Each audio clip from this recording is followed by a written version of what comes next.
ओम श्री गणेशाय नमः। ओम नमः शिवाय। एक समय की बात है। आर्यावर्त के एक समृद्ध नगर में एक धर्मात्मा साहूकार अपनी पत्नी के साथ रहता था।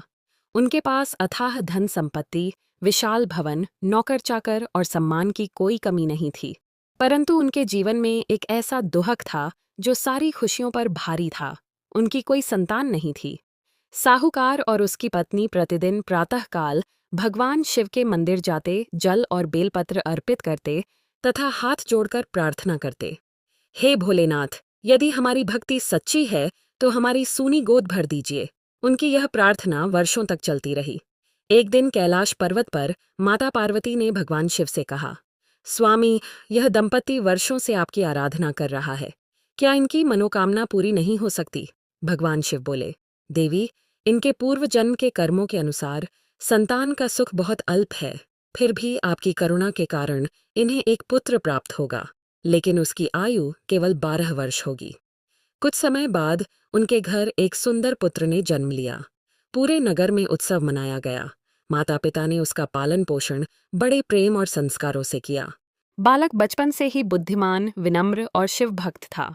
वह प्रतिदिन ओम नमः शिवाय का जप करता और किसी भी जरूरतमंद की सहायता करने का प्रयास करता।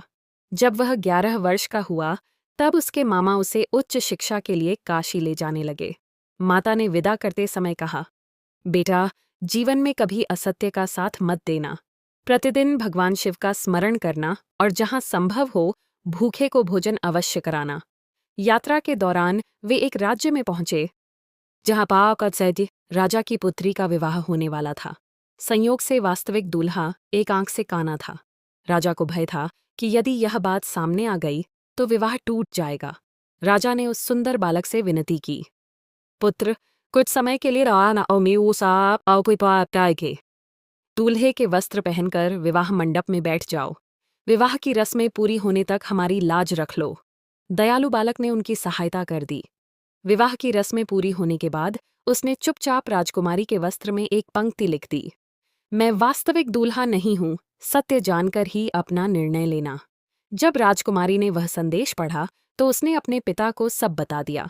राजा ने सत्य को स्वीकार किया और बालक की ईमानदारी की प्रशंसा करते हुए उसे सम्मान सहित विदा किया।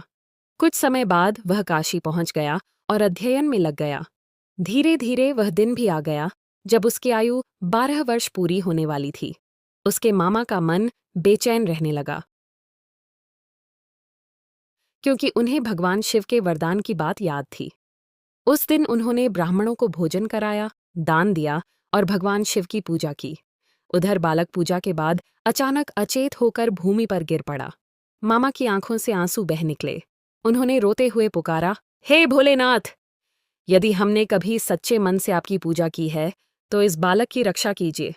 कैलाश पर बैठी माता पार्वती ने यह करुण पुकार सुनी।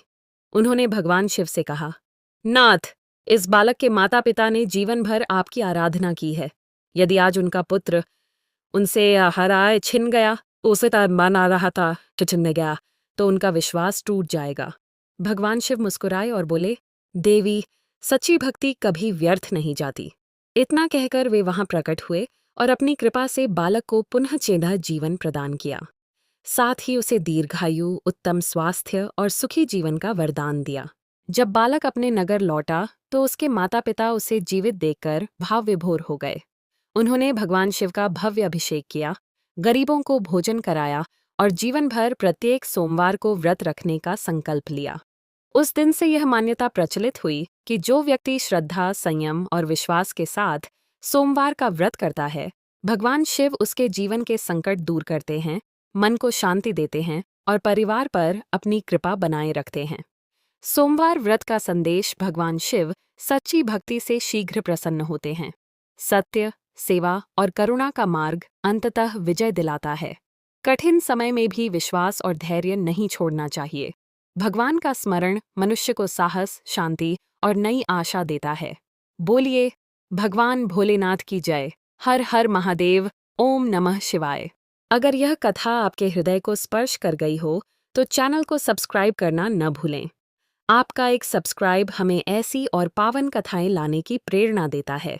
हर हर महादेव।